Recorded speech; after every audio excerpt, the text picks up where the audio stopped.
The sound of glass shattering didn't just break my car, it shattered everything I thought I knew about my family. And the worst part, my daughter was standing right there, watching it all. My name is Ethan Brooks, 34 years old, 6 feet tall with a lean frame shaped more by pressure than the gym. My dark brown hair rarely stays in place, and people often mistake my silence for calm. It's not. It's something I learned growing up in a house where I was always second. At 9:12 a.m., everything changed. Senior Operations Manager, offer letter attached.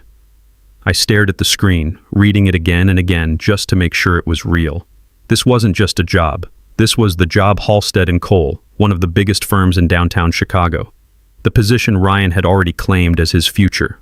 Ryan Brooks, my older brother, 38, tall, broad, always sharp in a tailored suit.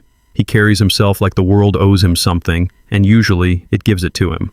My father's golden son, the standard I was never meant to reach. Ethan? Emma stepped closer. She's 32, with soft blonde hair and steady hazel eyes that always seem to see more than I say. Gentle, but strong in ways people underestimate.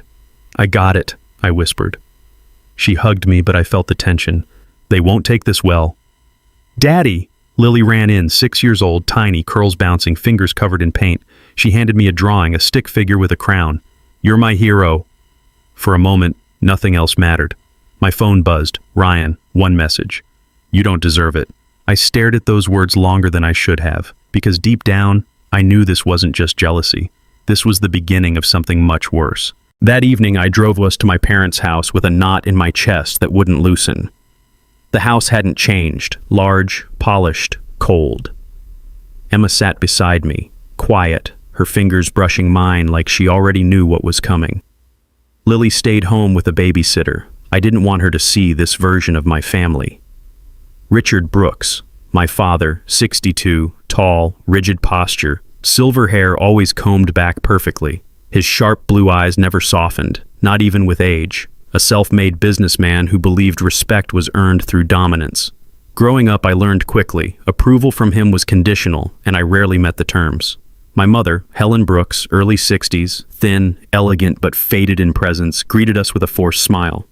Her eyes flickered toward me, then away. She spent decades keeping peace by saying nothing at all. Tonight would be no different. Ryan was already seated, relaxed, one arm draped over his chair like he owned the room. Funny thing, he said casually, swirling his drink. I had lunch with Mr. Halstead last week. He practically hinted the position was mine. His eyes slid toward me, sharp, deliberate. It wasn't conversation, it was a warning. My father set his fork down slowly. So, he said, voice flat, you took something that wasn't meant for you. The table went silent. Do you really think you earned that job? His gaze cut through me. Years of restraint pressed against my ribs, but I said nothing. Under the table, Emma's hand found mine, firm, steady, a quiet anchor. I could feel her pulse, calm, controlled, pulling me back from the edge. I exhaled slowly, forcing myself to stay still while my father's disappointment filled the room like smoke. We stepped outside after dinner, the tension still clinging to my skin. The night air was cold, but not enough to calm what was building. Emma walked beside me, quiet. My father followed. Ryan stayed near the door, watching like this was entertainment. Across the street stood Mr. Carter, mid-50s, average height, slightly overweight, always in a worn baseball cap. Retired, observant, the kind of neighbor who notices everything but rarely speaks until something crosses a line. Without warning, my father grabbed a metal tool from the garage wall. His jaw tightened, eyes locked on me. This is what happens when you forget your place. Then, crash. The sound of glass shattering exploded through the street. My car window shattered instantly. I froze. Daddy! I turned. Lily stood at the edge of the driveway. Emma must have brought her out after all. Her small body trembled, tears already falling. Why is Grandpa angry at you? Her voice cracked, and something inside me broke with it. My hand moved instinctively. Phone out. Recording. I just knew I needed proof. My father kept talking, his voice cold, unaware or uncaring that every word was being captured. From across the street, Mr. Carter lifted his phone. Then another porch light flicked on. A second neighbor stepped out, also filming. This wasn't private anymore. This was public. The next morning, the shattered glass was still in my mind and on my driveway. I hadn't slept. Emma made coffee in silence, her movements precise, controlled. Lily stayed close to her, quieter than usual. I stepped outside to assess the damage, but what I really felt was something deeper. This wasn't just anger anymore, it was strategy. My phone rang. Unknown number. "Ethan, this is Michael Turner." Michael Turner, mid-50s, tall, slightly hunched from years over paperwork, gray suit even on weekends, voice calm but urgent. He used to handle some of my father's legal matters. Careful, ethical one of the few men my father couldn't fully control. "I shouldn't be calling," he said, "but you need to know. Something is happening behind your back." He told me about a cabin in Colorado, and a property my father always said would be for the family. But documents were being prepared quietly to transfer full ownership to Ryan. No discussion, no transparency, just signatures.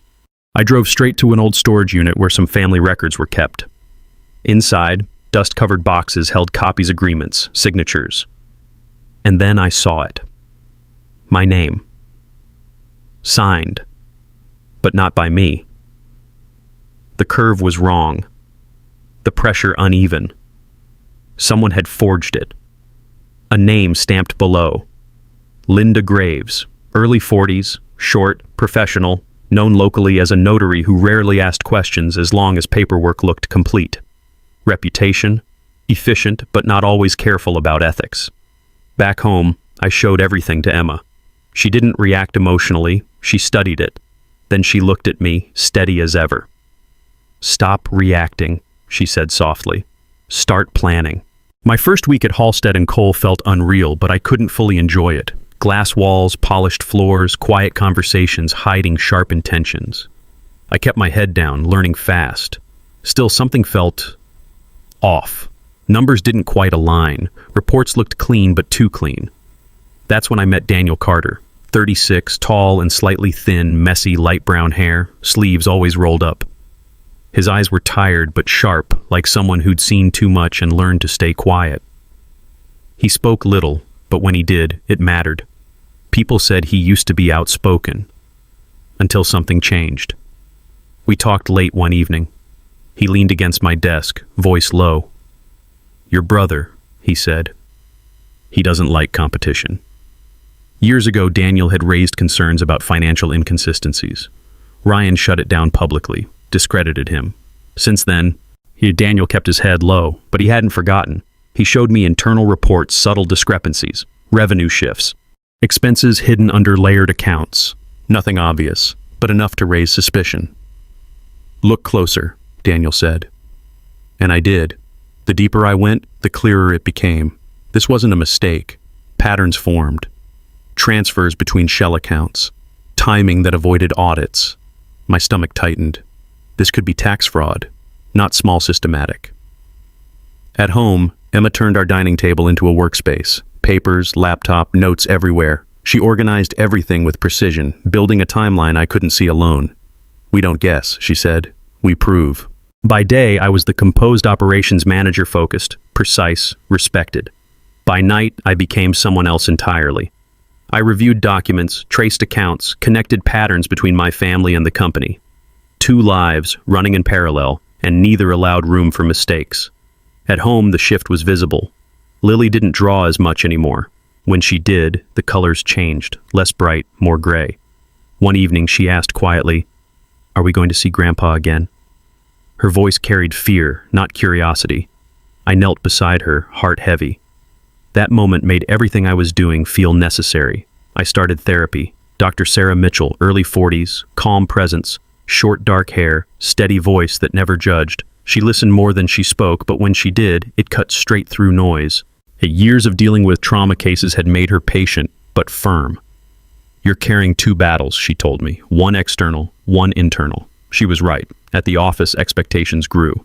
Meetings, deadlines, decisions, I couldn't slip. Not here, not now. Every move had to be clean because I knew what I was uncovering could destroy everything, including me.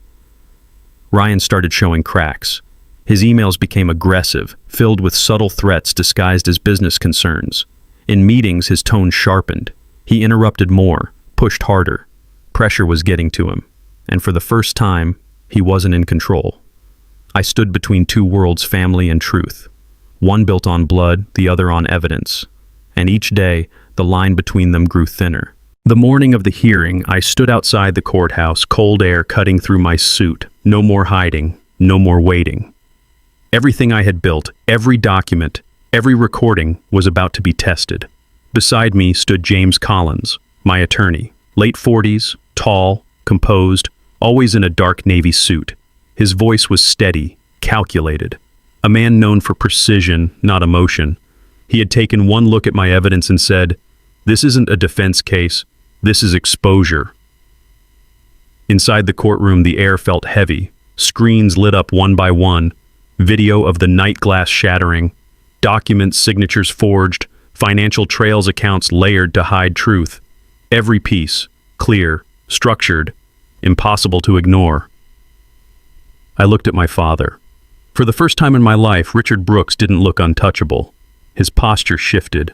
His eyes moved, not with control, but with calculation. And something else. Fear. Ryan tried to speak, to interrupt, to twist the narrative, but the evidence held. Transfers tied to his access. Decisions signed under his authority. The room turned on him quickly. Confidence cracked into desperation. Then I heard it, a quiet sob. My mother. Helen covered her face, shoulders shaking, years of silence breaking in a single moment. When she looked at me, her eyes said what words never had. Regret. The verdict came quietly, but it changed everything. The court ruled in my favor, ownership restored, fraudulent documents voided, financial misconduct formally recognized. It wasn't loud, it wasn't dramatic, but it was final. For the first time, I wasn't fighting to be heard. I was simply acknowledged.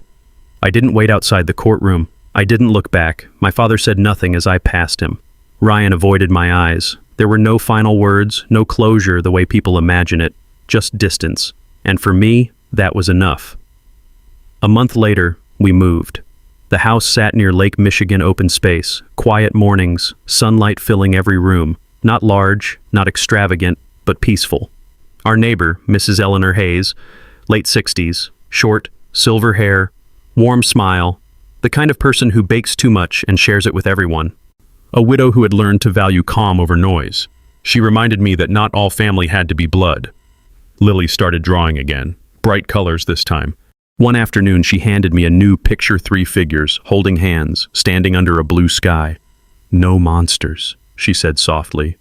I smiled and believed her. Therapy helped. Time helped more. I learned that anger fades when it has nothing left to feed on. The silence that once felt heavy now felt safe.